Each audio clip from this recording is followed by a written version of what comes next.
Hi guys, welcome to another vlog. And today guys, tawag yun sa Bicol, basta yun sa kalunggay, tatanggal ng dahon ng kalunggay sa niya. Okay, kailangan kasi nakakatinik to guys. Okay, so what is the topic that I would love to discuss today? Okay, so the topic that I would love to discuss today is bawal ang tamad, okay? So, bakit bawal ang tamad? Okay. So, I would love to share to you a very beautiful story early this morning that happened to me and my daughter, okay? So, this is the story.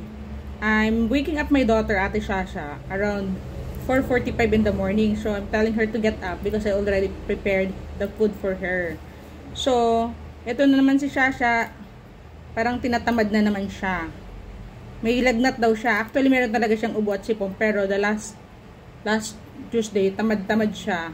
Hindi siya pumasok kahit magaling na yung nerve pain niya.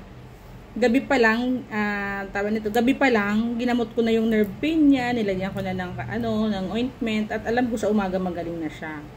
So, pinagbigyan ko siya. Sabi ko, sige, magpagaling ka muna. Nakikiride ako kasi ayoko naman na stressin yung sarili ko. Okay?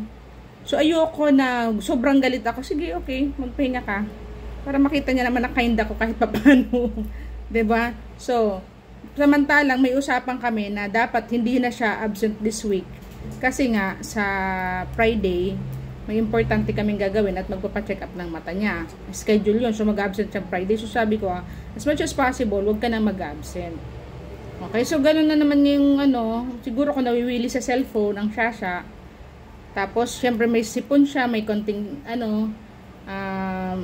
ubo-ubo. Gusto niya na namang gawing dahilan para umabsent. Yesterday, we went outside na at bumili na kami ng mga meds niya.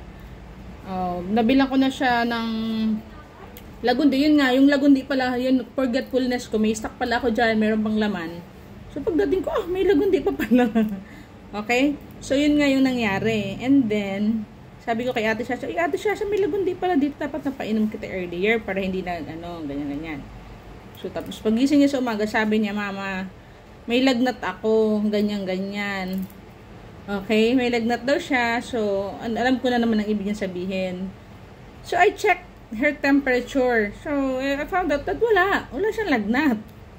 Okay, gusto niya siguro, lang ulit, tulog-tulog. Tapos pagising niya mag-cellphone. Yun yung masaya siya. Tapos nakikipag-chismisan sa akin about business. Okay naman ako sa ideyang yun. Kasi marami akong natuturo sa kanya pagdating sa negosyo. Nag-uusap-usap kami. Magiging business-minded na nga siya. Nag-almusal kami. Gustong-gusto niya yun. Nag-almusal kami. Sabay kami. Marami siya mga business concern. Mga tinatanong niya. So gusto niya yun. Pero yun nga, sabi ko may pasok siya ngayon. So kailangan pumasok siya. Iniisis niya talaga hindi siya papasok, may lagnat siya. Sabi ko sa kanya, yung katamaran ng tao, guys, Shasha, it's an evil workshop, okay? So, it's an evil workshop ang katamaran ng tao. Bakit? Kasi, si Satan, ang gusto ni Satan, wag tayo maging successful. Ang gusto ni Satan, maging kawawa tayo. Okay, kung tulog-tulog ka lang sa buhay mo, at wala ang nangyayari sa buhay mo, o di sinong kawawa? Ikaw, right? So, ang katamaran is an evil workshop. It's a sin. Ang pagiging tamad ay isang kasalanan. Kaya nga dapat tayo masipag tayo eh. Ako nga dito sa bahay, ang daming gawaing bahay. Ng nanay, sinisingit ko pa yung mga home business ko. Kasi I want myself to become productive. Kasi God wants us to become productive, right? God does not want us to become lazy. Okay? Sabi ko kay Shasha, ayun, ginamitan ko siya ng Bible verse.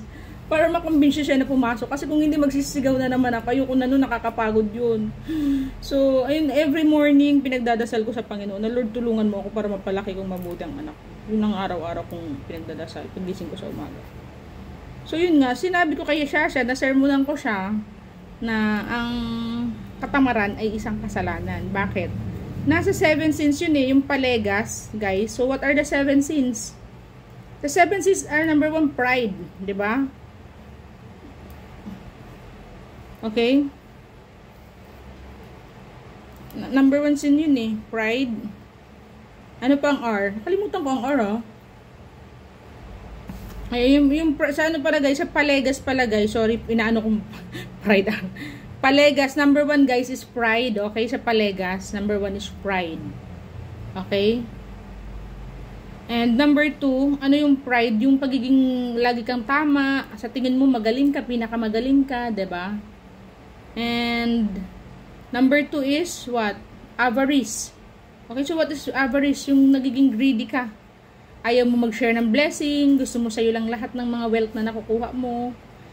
Ayaw mo magbigay ng pagkain sa ibang tao kahit nakikita mo na yung ibang tao nangangagutom, nangangailangan, or nasa maayos kang kalagayan, may mga taong nangangailangan like binagyo, na mga biktima ng ganito, samantalang may means ka naman tumulong. Parang wala ka lang pakialam kasi iniisip mo baka mabawasan yung kayamanan mo, okay? So yun na nga ang ano. So nag-ano tayo ngayon, Bible study. Ayun nga, bina-Bible study ko si Shasha para makumbinsi kong pumasok. Kasi I want the intervention of the Holy Spirit para makumbinsi ko siya na to rise up, okay?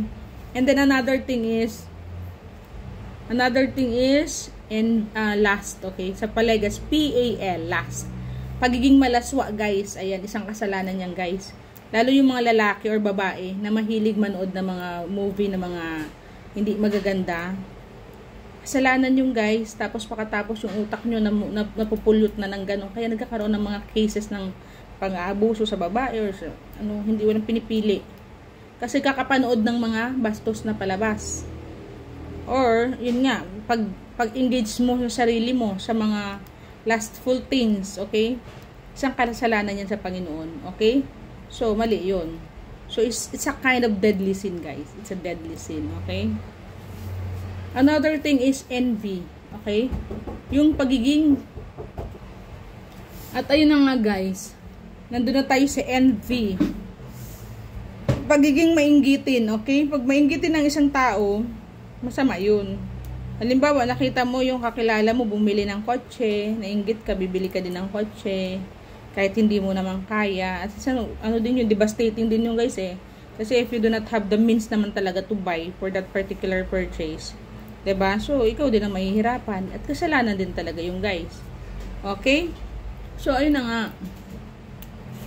Pagiging mainggitin ng mga tao, nagdudulot din yan minsan sa ng buhay ng may buhay eh. Kasi yung iba gusto nila ma-possess kung anong meron yung ibang tao. 'Di ba? Or yung tao na, yung envy din. Yung envy ka din na, halimbawa, yung gusto mong tao, hindi na pa sa'yo, napapunta sa ibang tao, tapos grabe ang galit mo, 'di ba? Jealousy pala yun, sorry. It's not jealousy. Envy, ganun din. Kung naiinggit ka sa isang tao, kung yung halimbawa, yung taong gusto mo, hindi sa'yo nagkagusto sa iba, di ba? Siyempre, naiinggit ka dun sa taong ginusto ng taong gusto mo, right? Maaring pumatak din yan dyan. And then, ayun nga, yung anger, kasalanan pala sa Panginoon, guys, yung sobrang galit mo na. Lahat naman ng tao nagagalit, di ba, guys? Pero, syempre, kailangan palang natin yan. Nakakaano to guys eh, lahat ng mga 7 deadly sins to guys, talagang deadly talaga siya. Okay, kaya siya sinabing deadly sins. Kasi, talaga siya guys eh, lead talaga siya sa nakakatakot na bagay. Kaya nga yung anger talaga dapat kinokontrol natin. Hindi ko naman sinasabi na perfect ako, malakas din ako, mabilis din ako magalit kapag sobra na ang inis ko sa anak ko, 'di ba? So ayun na nga guys. And then anger yan, wrath, kaya magano ka, grabe ng galit mo, 'di ba? May isang babae na galit siya sa asawa niya. So ginawa niya, kinitil niya yung buhay ng 3 anak niya. Imagine that guys. Because it's marital issue. Diba? Kung nabalitaan nyo yung guys, grabe ang galit niya. So, ang naging sarili niya, tapos mga anak niya, hindi na control yung anger. So, ang anger talaga dapat kinokontrol, okay? And last but not the least, ito na ngayon ang sinasabi natin na katamaran. Sloth, okay? Pag tamad ang tao, so, what will happen? Walang mangyayari sa buhay niya. Magiging poor lang siya, diba? So, yun nga, those sins are, what we call this, attributed by God's, Satan. Diba? Si Satan yung niyan sa buhay natin. Si Satan ang nagsusok-sok niyan sa utak natin kasi nga, gusto ni Satan na hindi tayo maging successful. Gusto ni Satan maging miserable ang buhay natin. Kaya yung deadly sins na yan, It's Satan drawing nearer to us and saying us to do this, to do that, right? So, kung mahina ang ating spiritual foundation, Satan can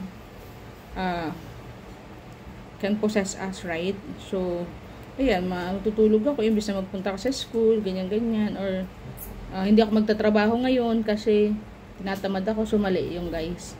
Okay, so, now we know that those activities, that those things are the 7 deadly sins. Okay, so all we need to do is from time to time pray to the Lord to give us wisdom every day, that we may live in the goodness of the Lord, at para yung mga Satan na yan na nagbubulong sa atin ay lumayas at hindi tayo matalo at hindi tayo maging miserable ang buhay. Okay, this is Pearl. I hope you learned something from this video. Thank you guys. God bless.